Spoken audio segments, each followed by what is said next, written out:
पद्म विभूषण तुलसी पीठाधीश्वर जगतगुरु स्वामी रामभद्राचार्य एक दिनी जबलपुर प्रवास पर आए, जहां स्वामी रामभद्राचार्य जी ने दो टूक कहा कि भारत में रहने वालों को किसी भी धर्म को मानने वाली हो, रघुवर हो और यदुवर के होकर रहना हो तो रह लो, किंतु बावर का होकर नहीं रह सकते। भारत में रहना होगा तो वंदे मातरम कहना होगा।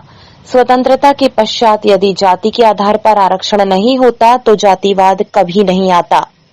पद्म विभूषण तुलसी पीठाधीश्वर जगतगुरु स्वामी रामभद्राचार्य ने कहा कि हम अखंड भारत चाह रहे थे, किंतु भारत के प्रथम प्रधानमंत्री जवाहरलाल नेहरू की महत्वाकांक्षा ने देश का बंटवारा मजहब के आधार पर करा दिया। भारत में यदि रहना है तो रघुबर और यदुबर के होके रहो तो रह लो, पर भारत में रहोगे बाबर के बन के तो ये तो नहीं होगा।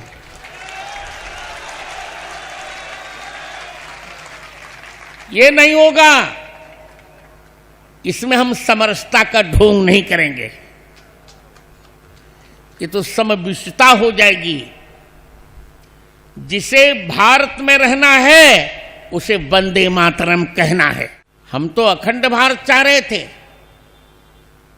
पर भारत के प्रथम प्रधानमंत्री की महत्वाकांक्षा ने इस देश का विभाजन करवा दिया। क्या बात करते हो तुम समरसता की?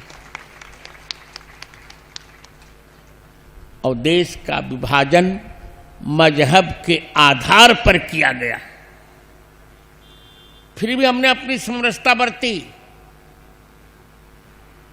फिर भी हमने कहा नहीं नहीं नहीं नहीं,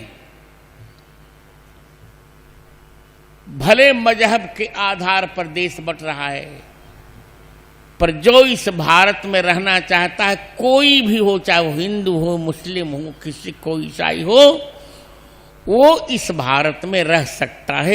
हम सह अस्तित्व पर विश्वास करते हैं और किया विश्वास। श्री राम का समरस एवं समर्थ भारत विषय पर व्याख्यान देने पहुंचे पद्म विभूषण तुलसी पीठाधीश्वर जगतगुरु स्वामी रामभद्राचार्य ने उपस्थित श्रद्धालुओं को संबोधित करते हुए कहा कि जिस प्रकार यज्ञ में आमंत्रित करने में सभी देवता आ जाते हैं, तो हम सब एक साथ क्यों नहीं आ सकते। व्याख्यान में स्वामी जी ने कहा कि आरक्षण नहीं होता तो जातिवाद कभी नहीं आता। हमारा एक स्वर हो जाए तो सरकार हमें नहीं नचा सकती, बल्कि सरकार को हम नचा सकते हैं। इसके अलावा लव जिहाद और कई मसलों पर स्वामी रामभद्राचार्य जी महाराज ने मीडिया से चर्चा में अपनी बातें रखी। वर्तमान में जो वातावरण है उसमें समरसता आएगी? आ जाएगी। तो उसके लिए क्या करना पड़ेगा शासकीय स्तर पर और व्यक्तिगत स्तर पर? शासकीय स्तर पर तो राम सापेक्ष राष्ट्रवाद की परिकल्पना करनी पड़ेगी जी गुरु जी, और जन जन में जागरण करना पड़ेगा। राम जी के आदर्शों का जन जन में प्रस्फुटन करना पड़ेगा, लोगों को समझाना पड़ेगा। जी जी। और सरकार को मैं बार बार यही कह रहा हूँ, समरसता लाने में कोई देर नहीं हो सकती, पर नेता ही बाधक बन रहे हैं। जी गुरु जी। यदि जब तक आर्थिक आधार पर आरक्षण नहीं होगा, तब तक एक संदीप नहीं करोड़ों संदीप का काम करने समरसता नहीं आएगी। जी गुरु जी। जातिवाद के आधार पर आरक्षण, जाति के आधार पर आरक्षण बंद कर दिया जाए। जी गुरु जी। हम डोम के यहाँ भी रोटी खाने को तैयार हैं, बंद करो।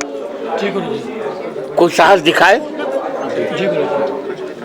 गुरुजी, रामचरितमानस में चौपाई है गांधी तनय मन चिंता व्यापी।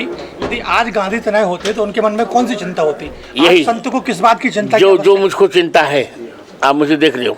जी गुरुजी, एक बात और है कि जिस तरीके से राजनीतिक रूप से मुफ्त में लोगों को देने की एक परंपरा चल रही कि मुफ्त घोषणाएं होती हैं कि ये फ्री में मुफ्त में दिया जाएगा, उससे कर्म को लेके जो बात आती है तो ठीक नहीं है। ठीक नहीं। कर्म की परिभाषा होना चाहिए कि व्यक्ति कर्मठ हो। वो ठीक नहीं, वो तो वोट बैंक के लिए सब है। लीला, चुप रहो। लव जिहाद को लेके आपको मैं तो बहुत कह रहा हूँ, अपने प्रवचनों में भी कहता हूँ कि हिंदू लड़कियों को सोचना पड़ेगा कि लव जिहाद के आधार पर वो फंसे न मुस्लिम लड़कों से।